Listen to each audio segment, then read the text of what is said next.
दोस्तों, दुनिया भर में अमेरिकी राष्ट्रपति डोनाल्ड ट्रंप के टैरिफ की खूब चर्चा हो रही है और ट्रंप ने पहले भारत पर 25% का टैरिफ लगाया था और उसके एक दिन बाद चिढ़ के 25% का और भी टैरिफ लगा दिया। तो अमेरिका अब तक भारत पर कुल 50% टैरिफ की घोषणा कर चुका है लगाने की। अब भारत ने इसका जवाब भी दिया है कि विदेश मंत्रालय ने साफ तौर से कहा है, भारत के विदेश मंत्रालय एस जयशंकर ने, कि अमेरिकी राष्ट्रपति का टैरिफ वाला फैसला अनुचित है, अन्यायपूर्ण और तर्कहीन है। लेकिन अब सवाल ये है कि टैरिफ शब्द कहां से आया और इसका मतलब क्या है? पहली बार इसका इस्तेमाल कब किया गया और दुनिया के देश क्यों लगाते हैं टैरिफ? ये समझने से पहले टैरिफ को आसान भाषा में समझ लेते हैं कि ये टैरिफ है क्या। टैरिफ एक तरह का वो टैक्स है जो कोई देश अपने यहाँ पर आयात होने वाला सामान पर लगाता है। हालांकि ऐसा करने के पीछे कई कारण होते हैं कि उस देश में जो सामान बेच रहे हैं उस पर टैक्स लगाने की बात। तो क्या है टैरिफ? 50% के उदाहरण से ही समझ लेते हैं।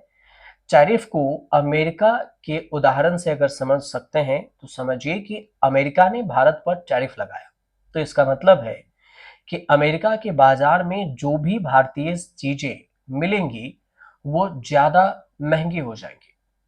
तो अमेरिका ने भारत पर कुल 50% का टैरिफ लगा दिया है। तो इसका मतलब भी समझ लीजिए। मान लीजिए कि भारत की किसी चीज की कीमत 100 रुपए है और अगर उसे अमेरिका के बाजार में बेचना है तो इसे 50% टैरिफ देना होगा, यानी कि 50 रुपए अमेरिका के हिस्से में जाएंगे और इस तरह से उस चीज की कीमत अमेरिका के बाजार में 150 रुपए हो जाएगी। और किसी चीज की कीमत बढ़ने पर सीधे तौर पर उसकी डिमांड में कमी आती है और कमी भी आएगी, यानी टैरिफ देने के बाद भी उस प्रोडक्ट का बाजार में सरवाइव करना मुश्किल हो जाएगा, क्योंकि पहले से उस देश के मार्केट में मौजूदा जो स्थानीय उत्पाद हैं वो सस्ती दरों पर मिल रहे होंगे। तो ये टैरिफ वाला जो शब्द है ये आया कहां से? तो टैरिफ शब्द अरबी भाषा के शब्द टा और रिफ से आया है। टा अलग और रिफ अलग से आया, जिसका मतलब होता है सूचना, स्पष्टीकरण या जानकारी।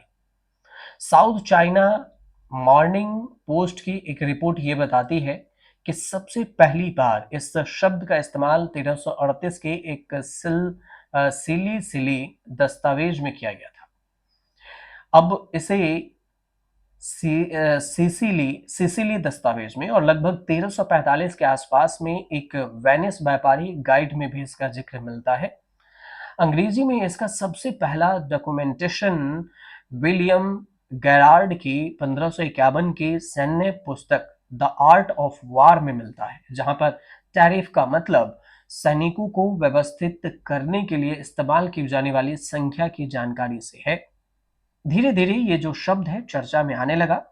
वर्तमान में ये ग्लोबल इकोनॉमी से जुड़ा और टैरिफ आयात और निर्यात पर भी लगाए गए सीमा शुल्क का हिस्सा बन गया। तो देश क्यों लगाते हैं टैरिफ? टैरिफ को आसान भाषा में अगर समझे तो यह एक तरह का आर्थिक हथियार है। अलग अलग देश इसका इस्तेमाल अपने उत्पादों को बचाने, आय को बढ़ाने और दूसरे देश पर दबाव पैदा करने के लिए करते हैं। हालांकि ट्रंप की जो घोषणा है बदला लेने और तानाशाही जैसा ज्यादा प्रतीत होती है। अब देश के लिए टैरिफ लगाना जरूरी क्यों होता है, इसे भी थोड़ा समझ लेते हैं कि अमेरिका की तरफ से भी। तो पहले कारण यह है कि अगर कोई देश से बाहर से सस्ता माल मंगवाता है तो उस देश की कंपनियां उस कीमत पर माल नहीं तैयार कर पाती, तो टैरिफ लगाकर विदेशी माल महंगा कर दिया जाता है ताकि लोग ज्यादा से ज्यादा लोकल प्रोडक्ट खरीदें। और देश में विदेशी सामानों की भरमार होने पर स्थानीय उद्योगों के बंद होने का खतरा बढ़ने लगता है।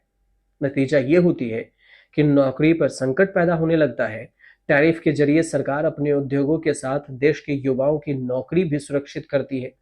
दूसरा कारण ये भी है कि देश व्यापारिक घाटा कम करने के लिए भी टैरिफ लगाते हैं और अगर कोई देश सामान ज्यादा आयात करता है और बेचता कम है तो घाटा होता है और इस तरह टैरिफ लगाकर आयात घटाता जाता है ताकि व्यापार संतुलित रहे। तीसरा कारण है कि ऐसा फैसला लेने की एक वजह राजनीतिक कारण भी हो सकती है। जिसे देश अपना दुश्मन मानते हैं या फिर पसंद नहीं करते हैं, पर उस पर आर्थिक दबाव बनाने के लिए टैरिफ लगाए जाते हैं और इस तरह इसे कमजोर करने की भी कोशिश होती है। चौथा कारण है कि कई देश अपना खजाना भरने के लिए भी टैरिफ लगाते हैं। इससे वो बड़े स्तर पर फंड जुटा लेते हैं और देश चलाते हैं। टैरिफ लगाने की एक बड़ी वजह ये भी है। पांचवा कारण है कि कई देश अपने यहाँ क्वालिटी प्रोडक्ट को मेंटेन करने के लिए भी ऐसा कदम उठाते हैं ताकि उनके बाजार में दूसरे देश के खराब सामान न आए और ऐसे में टैरिफ एक फिल्टर की तरह काम करता है। तो ये जो टैरिफ वाला मामला था, हमने आपको पूरी जानकारी के साथ बताई है। अगर आपको सही लगे तो हमारे चैनल से जुड़िए, सब्सक्राइब कीजिए, शेयर कीजिए, कमेंट जरूर कीजिए।